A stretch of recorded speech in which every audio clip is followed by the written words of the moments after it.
Welcome to the Man Cave Podcast with Dan Casper.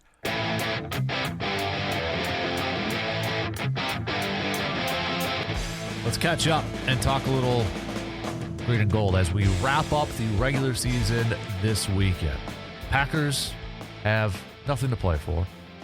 Whether they win or lose, it doesn't improve their seeding. They are locked into the 7th seed, locked into that 7th spot for the NFC playoffs. So nothing to lose, nothing to gain. It is essentially a preseason game, and the Packers kind of treating it like that. Clayton Tune's getting the starts at quarterback.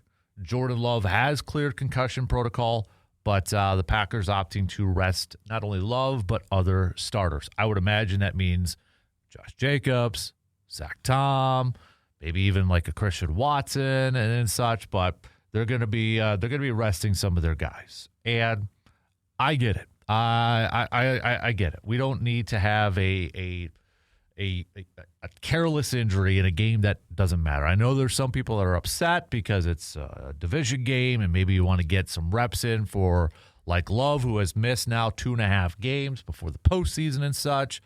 But I get it. I understand it. I don't have a problem with it. So at this point, we don't know who Green Bay is going to play. We know Green Bay, again, is locked into that 7th spot, but they could either go on the road to take on Philly or on the road to take on the Bears. Those games, obviously, will be decided on Sunday and such. So, but Packers making a flurry of moves because of all the injuries that this team has suffered, not only this year, but really in the last couple weeks and such as well. Because, they bring in Desmond Ridder at quarterback practice squad. They bring in Mark Perry, a safety, practice squad. There's left and right. There's other moves. But obviously the big one was Trevon Diggs. The Cowboys putting him on waivers, releasing him. He's got a big contract. But the Packers, the only team to put a waiver claim on him. And there was a lot of talk wondering, would Green Bay, a team that obviously is going to the playoffs, obviously has a need at that corner position, his best friend is Micah Parsons, would the Packers be a team that would bring him on board, and they would be on the hook for the remaining portion of his contract for this year, which was about a little under $500,000. And lo and behold, the Packers did put the waiver claim in. They were the only team to do so, and they bring him aboard. And Jeff Hafley yesterday saying that hopefully they want to get him some reps against Minnesota. Matt LaFleur kind of echoing that statement as well. So we'll see if that's going to be the case. Now, let's set the stage here. Let's tell the whole story about Trevon Diggs. Okay? Obviously, he is a name. A lot of people, a lot of football fans have heard of Trevon Diggs. They know who Trevon Diggs is. Okay? They know him. He's a name. Is he the same Trevon Diggs from a few years ago? Numbers would say no. If you look at the numbers, they would say no. Obviously, that 2021 season, he had 11 interceptions and 16 games played. Named as an All-Pro. And even that year, not to poo-poo on it or anything like that, but even that year, there was like, okay, but he does give up quite a bit of touchdowns too.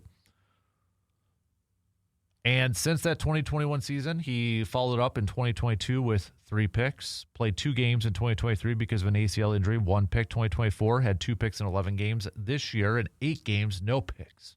And in fact, this year, he had quarterback rating, quarterbacks that have been targeting him, a perfect quarterback rating when targeting Trevon Diggs. That's not good. Just to put it in layman's terms, to make it pretty easy. That's not good. So I think I don't have a problem with the move. Maybe that's where I should start. I don't have a problem with the move at all. I don't. In fact, I'm glad Green Bay is taking a swing at this. Nate Hobbs is done for the year. There's obviously been issues with the cornerbacks, okay? I don't have a problem with this move at all, and I'm glad they're taking a swing.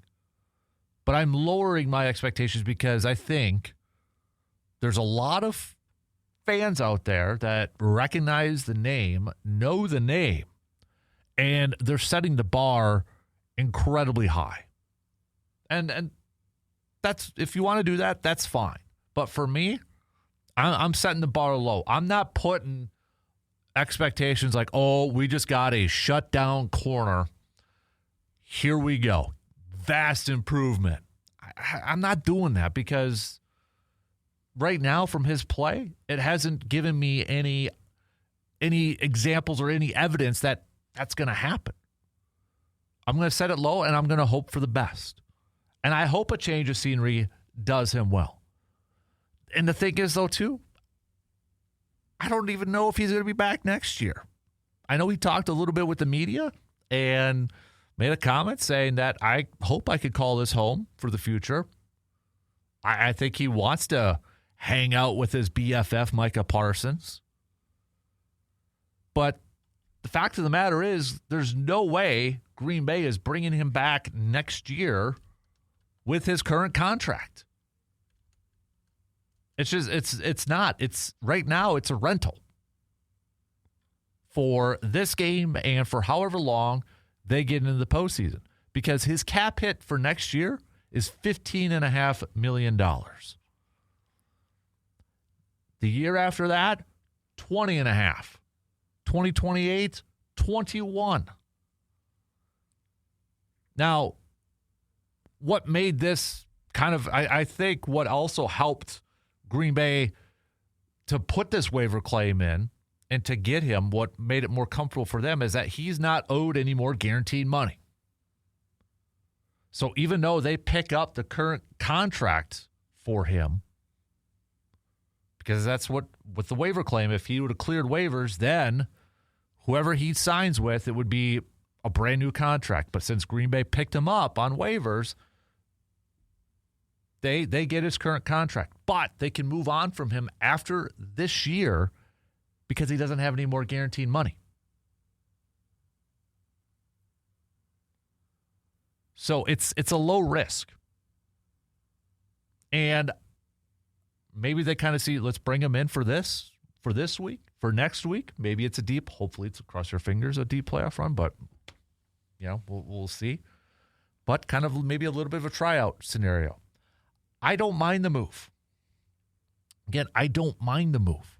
And I'm happy Green Bay did something to replenish the cornerback depth because they needed it. And I hope, by all hopes, that Diggs maybe kind of resurrects his career a little bit. I don't know if that's going to be the case. So I don't have a problem with him taking a shot at this. I'm just lowering the bar here a little bit. I'm lowering the expectations. And I think where a lot of people, if you want to be excited about it, awesome, great, cool. But let's pump the brakes here a little bit on Charles Woodson comparisons, Rasul Douglas, or whatever other ones I've seen people kind of throw out there. Because it's a name. You know the name. I mean, for crying out loud, you didn't know who Rasul Douglas was when he first came to Green Bay. And if Green Bay had put a waiver claim on another corner that maybe played one game, there wouldn't be so much excitement because you don't know the guy. You never heard of him. I hope it works out, and I hope it's a fantastic move. And, maybe this will be good for Diggs here. Now, but again, I don't know if he's going to have the opportunity to play again with Micah because it's all going to be if he's willing to come back to Green. If Green Bay wants him back for next year, that's number one. And then number two, he's got to be willing to take a massive, massive, massive pay cut. Maybe it's a 1-year prove-it deal. But why not? I don't have a problem with it. Why not? I'm lowering the bar on my expectations from this. I I don't want to have this like, oh, he's going to come in and he's going to shut down, let's say, DJ Moore or A.J. Brown, whoever we play the first round of the playoffs. We're going to shut those guys down and such, and, I'm going to lower that. And I hope he exceeds my expectations. And I hope he's able to help out this ball club because they need it. There's no question they need it. He's got a lot of relationships, as he alluded to yesterday when he said, he'd like to call this home. He's got a lot of relationships there. He played with Xavier McKinney at Alabama, played with Josh Jacobs at Alabama. Derek Ansley Jr. coached him at Alabama. Obviously, the Micah Parsons effect, so he's got relationships across the board. Maybe being in that situation can, in a different culture, will do him good. And sometimes we see that from players that, they get a little bit of a change of scenery and they have a bounce back career or bounce back season or however long it is. And I think if we're, as Packers fans, that's what we're hoping for. And I hope we do see him in Minnesota. I don't know how long, but I because it's a crash course here, dude. It's Jeff Hafley alluded to it. It's shorter amount of time to get acquainted with him than what they had with Micah Parsons. So I wouldn't mind to see. I want to see him out there in Minnesota just to kind of get his feet wet, get the terminology, working within his defense, just to get a little bit more familiar with it. So I want to see him out there.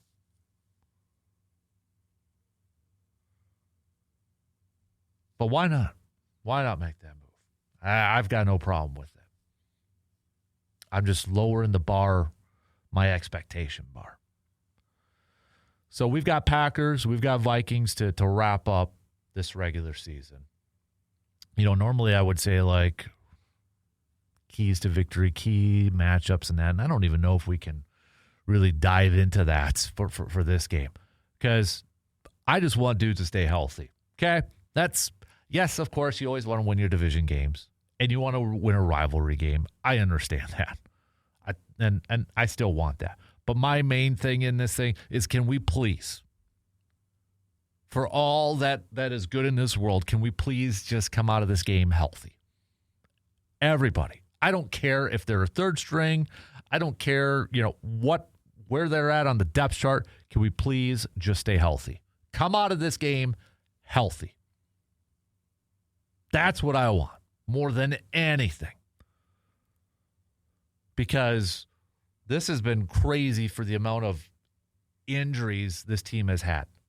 And I know people are going to continue to throw out 2010. I don't know.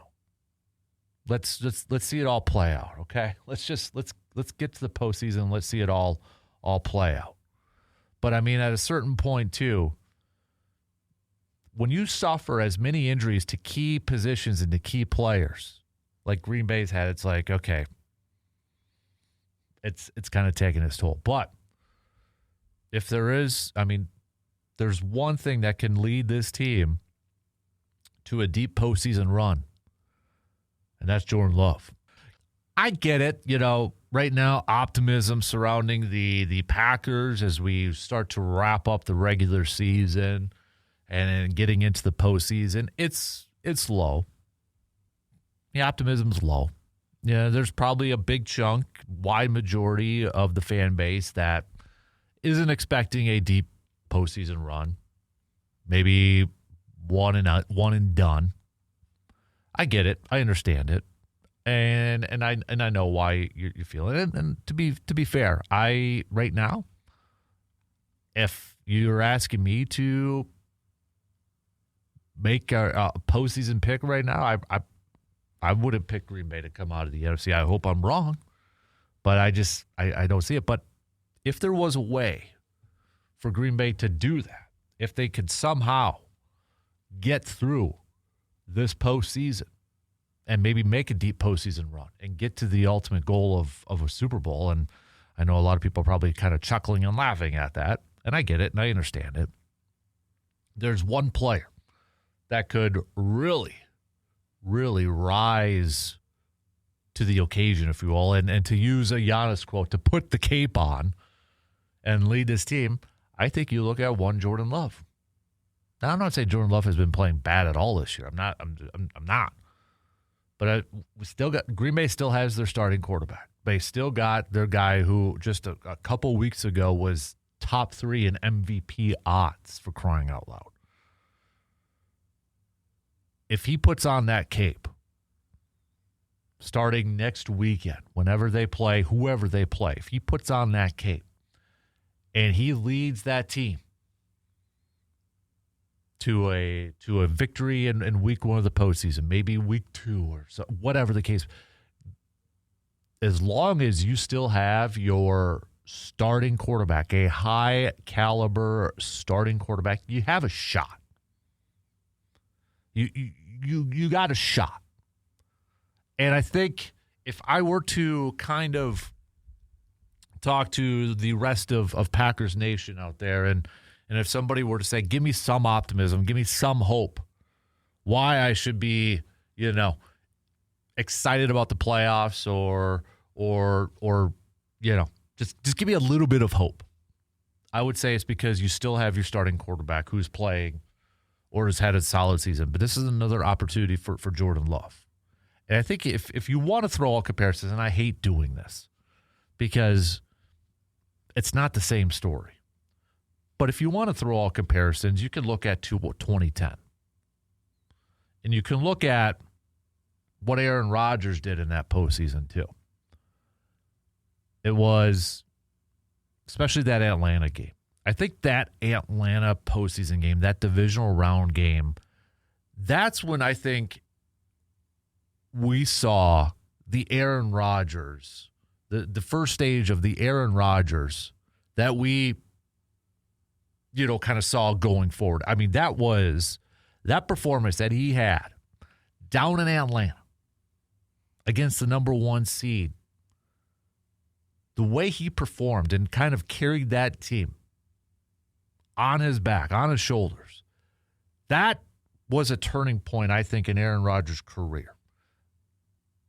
And that, you could say, is the rest is history and such. But that, to me, was like, okay, that's the dude. Or I think that kind of clicked with him, and maybe Green Bay's like, that's our dude.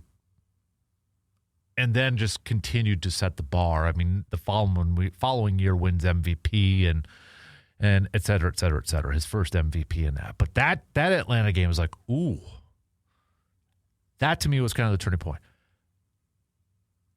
And I'm not going to say Jordan Love's going to have that type of performance or needs that type of performance, but that's where it gives, if you want some sort of optimism for the Packers heading into the postseason, you're clamoring on, or you're kind of, hoping, hey, we still have our starting quarterback. He's a high caliber quarterback. As long as we still got our starting quarterback in this thing, we've got a shot. That's what I would tell Packers fans right now if they're like, man, we're so banged up, we're so injured, we got nothing left in the tank. I mean, Bob, you still got your quarterback. And I think that really is the only shot Green Bay has to make a run, to maybe win a couple games or to get deep. The only shot they have, in my opinion, is if Jordan Love puts on the cape and leads this team. Kind of like what Aaron Rodgers did in the postseason. Now, that's not to diminish. James Starks in that playoff run was huge. Absolutely huge. And you look at it, Green Bay's got a pretty good running back in Josh Jacobs, too. They still have pieces. Most of them are on the offensive side. Right? I mean, you look at the Packers offense. You got Love. You got Josh Jacobs. Receivers, Watson, Dobbs, Reed, Golden, Wicks, I know, is in concussion protocol right now. So they've got options, but I think this offense is going to have to help carry this team. They're going to have to control the clock. They're going to have to score touchdowns and not settle for field goals. It's got to be led by the offense in this thing. And you're just kind of hoping for a few defensive plays. Just a few plays that is going to make the difference. Because, again, if you want to throw comparisons out there, which, again, I don't like, but if you want to throw comparisons out there, you look at the first round in the Eagles, what happened? Tremont Williams pick. Tremont Williams was huge in that postseason, too. Who's going to be the Tremont Williams for this Packers team? If you want to draw some comparisons, Tremont Williams had the pick against the Eagles. Tremont Williams had that pick 6 before half against Atlanta. Sam Shields had the game-sealing interception in Chicago. You know, who's going to be the Jarrett Bush of the Super Bowl or, again, Tremont Williams breaking up that pass at the end? You know, you need those guys to kind of step up and have their moments. You know, the Howard Green getting the pressure up the middle against Ben Roethlisberger. Is that going to be Jonathan Ford? Now that he's back in Green Bay, a massive defensive tackle. It's moments. It's opportunities for a lot of these guys. But I really think if Green Bay is going to have a shot to stack some wins, as tough as it may be, and as not very optimistic, but to me, it's got to start with the offense. It's got to start with that offense. You got to control the clock, and you got to put up some touchdowns and not settling for field goals the whole time.